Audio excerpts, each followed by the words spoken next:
Hi, my name is Mia and welcome back to my YouTube channel. This is our 1-year-old whippet puppy Leaf, and we just came back from our very first backpacking trip with him. And yeah, I just figured I'd film this video in case you two are planning to take your fur baby out on an adventure, whether that is just a day hike, a weekend, several days or weeks. These are just things that I feel are important. That you should consider and do and think of when you take your dog out into the wilderness. Now, I think that taking your dog hiking or backpacking can be a super fun and really rewarding experience for both you and your pet, but it is also a huge responsibility on you as the dog parent. You need to make sure that your dog is always your number one priority, that they're having fun, that they're healthy, that they're safe. So yeah, don't be selfish. Don't let your ego get in the way of anything. I took some notes on a couple categories for you, and I want to start off talking about fitness. Now, before you ever take your dog hiking, make sure that they are physically fit enough to do that kind of hike. Now, we did a 20-mile hike in 2 days, and we knew that would be no problem for Leaf physically, because we already take him out on like 10 to 15 miles of walking and running every day.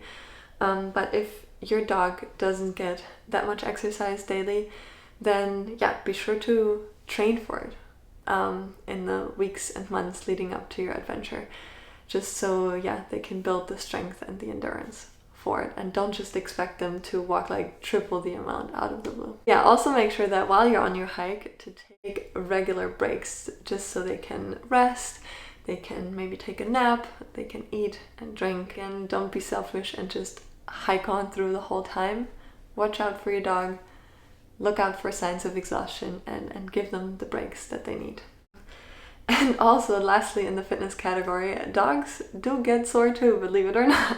So you might want to consider kind of stretching and massaging their legs at the end of the day, just so they can feel good the next day again and can go on hiking comfortably.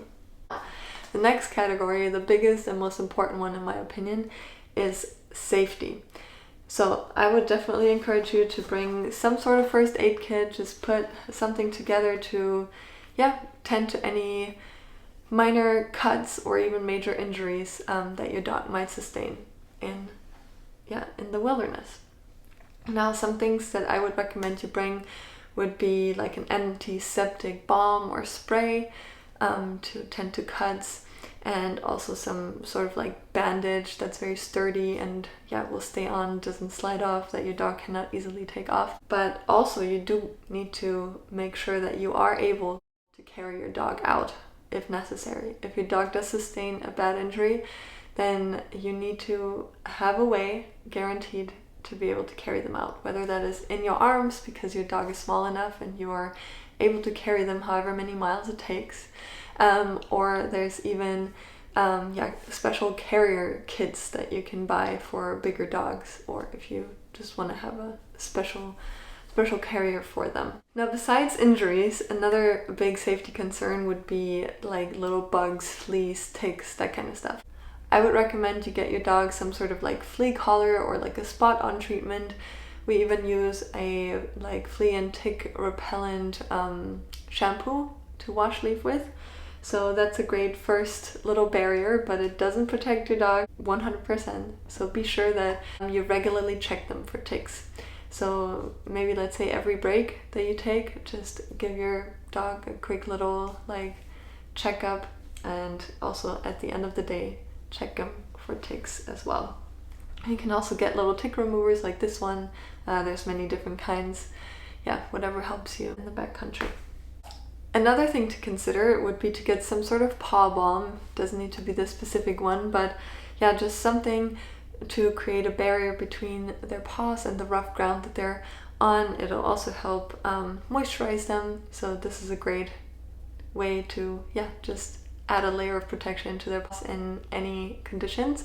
But if you are hiking in very rocky terrain, or let's say even the snow, then you might want to consider buying some little shoes for your dog, especially in the snow, to prevent frostbite and that sort of stuff. Now the opposite would be if you are hiking in a very exposed, very hot area. Again, obviously make sure your dog's paws are safe, whether that is through the balm or shoes, but also consider bringing sunscreen to put on your dog, and especially on their little nose, so they don't get sunburned. And speaking of weather, make sure that you check the weather forecast and bring all the necessary clothing items that your dog might need. Now, since we have a whippet and he's very short-haired, very skinny, has very thin skin, we always bring a little fleece jumper for him, even if temperatures aren't super cold, because he does tend to run colder. But also we bring a little rain jacket for him because he absolutely despises the rain, and this will make him a whole lot more comfortable.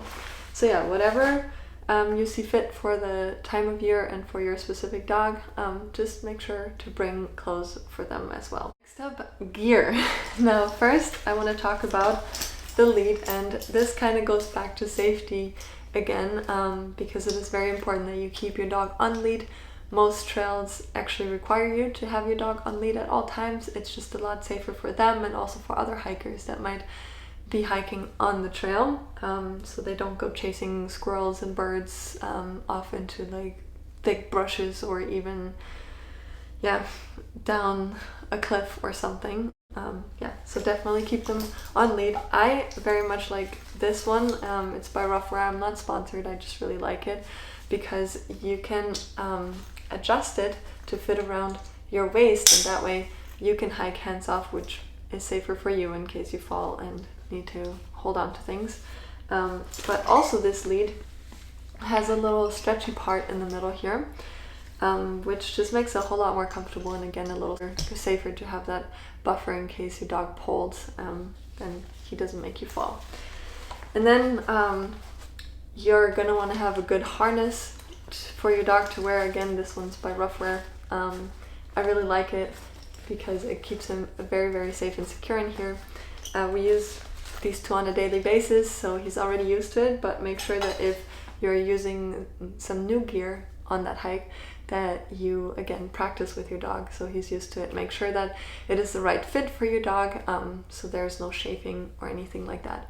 And if you do want to put a little dog pack on here, because there are little doggy backpacks that you can buy, then again make sure you train with your dog with that gear on beforehand, and also don't load it full of things. Make sure it doesn't exceed the weight of like 10 to 20% of their body weight, because that would just be cruel for them to have to carry that much. Other things that you might want to bring is like a sleeping pad and a sleeping bag for your dog, unless they're small enough or you just want them to sleep on your pad and in your sleeping bag or your quilt. But yeah, definitely make sure you have some sort of sleeping arrangement for your dog, especially in colder nights. Alright, and moving on to nutrition. Now it's very important that you bring a little extra food than what you would usually feed your dog to, for one, make up for the extra calories that are being burned during that extended physical activity, but also in case your trip takes longer unexpectedly. Maybe you have to camp out another day. Whatever the case may be, you want to bring extra food just so you have enough for your dog. And also, of course, water. Now, one thing I would recommend you is that whenever you reach for your water, make sure you give your dog some as well, because they will be thirsty while they're exercising. And a great little thing to have is some sort of dog bowl. There's many different ones out there. There's collapsible ones like this one. There's foldable ones. You can really bring any bowl you like. But yeah, we really like this one and have it easily accessible, whether that is in your dog's pack if they have one, or kind of like on the outside of your own backpack. That way you can reach for it real quick and give your dog food and water. That is it. That is all I have for you in this video. If I have missed anything, if there are any other tips and tricks or really important things that you know of, then please leave them in the comments down below. Share them with all of us so we can all learn from each other. And yeah, if this video was helpful to you, make sure to leave me a like and subscribe so you don't miss any of my future videos.